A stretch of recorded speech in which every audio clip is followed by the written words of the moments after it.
extend mercy to others when they stumble and fall. Among the Christians, we judge people too much and too frequently. We give people attitude and we love to see people go into trouble. As Christians, we are too judgmental against our own. We have carried this same attitude into our Ghanaian African culture. We hate to see people succeed in life. We hate to see our friends, our family members, our neighbors progressing in life. And we are happy when we hear a bad report about a family member, a loved one, or somebody in church. And anytime 2 or 3 meet together, we are talking and saying negative things about somebody. And this attitude destroys our relationship with one another. How can we build together? How can we stand together in these difficult times? And I am saying point number 7, to stand together in this difficult time,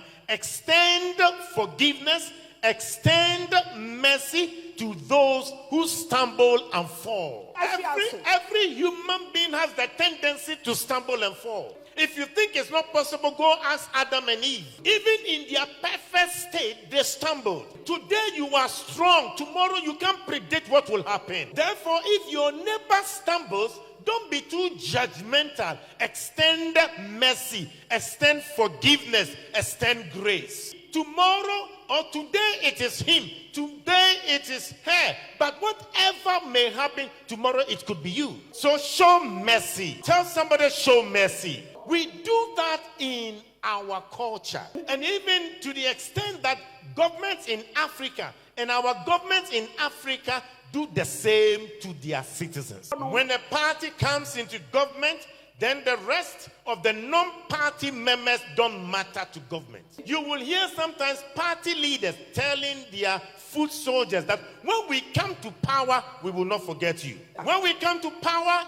a common demo. So what they are literally saying, when they come to power, their people, they will feed them, and the rest of the Ghanaians will go hungry. Instead of being a father to everybody, half of the people will not matter to a government. When Ghanaian businessmen need the services of a government, the first thing they will ask, is he part of us or he's not part of us? We know that too well as pastors because our churches are filled with businessmen and women, and we know the frustrations they go through with any government. Whether NDC government, MPP government, they are the same. Our businessmen suffer under each of these governments. And when you want the clearance and support from the government, they will only extend help if they think you are for them.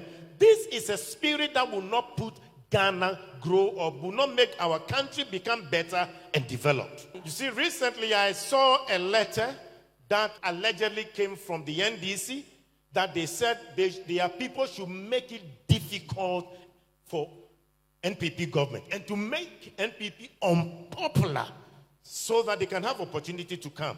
And you see, if that succeeds, then NPP will also say, we will make it difficult for you to also govern. At the end of the day, who is suffering? No, who? Which country will suffer? Which country is shouting? And we will never be better. So, we forget that this kind of thing, let us make life difficult for NPP so that they cannot succeed.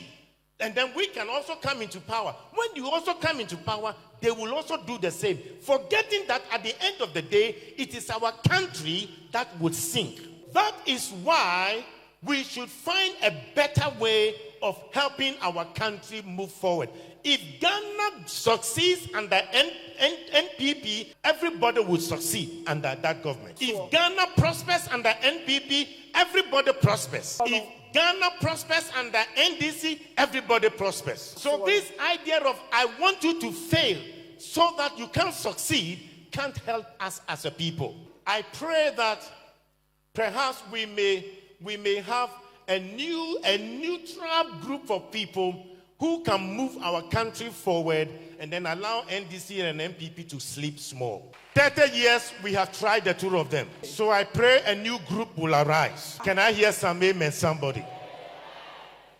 Because the idea that we want Ghana to prosper. So we bring this same attitude that we don't want our neighbor to succeed into church. The person doesn't talk like you, therefore he's not part of you. He is not educated like you, so what? He doesn't belong to your social class, so what? Paul said, forgive those who err and go into trouble. Extend mercy. You know what? The place where hypocrisy is practiced at the highest level, unfortunately, is the church. The place where hypocrisy is practiced at the highest level is the church. It is true among church people. It is true among church leaders. It is true among church deacons, elders, and what have you. He is smiling with you. By the moment he turns his back, he will stab you at the back. Sometimes you find pastors fighting and hoping and wishing that this pastor's church would collapse so that he will gain some credit. This church will not succeed so that it will be well with him. And you wonder, whose business are we doing? We do not want to get people get better in life. You are sitting down with a brother, sitting down with a sister, singing and dancing, but at the same time, when you move from his presence, you are saying nasty things about him. Paul said, it is now time. Forgive. Show mercy.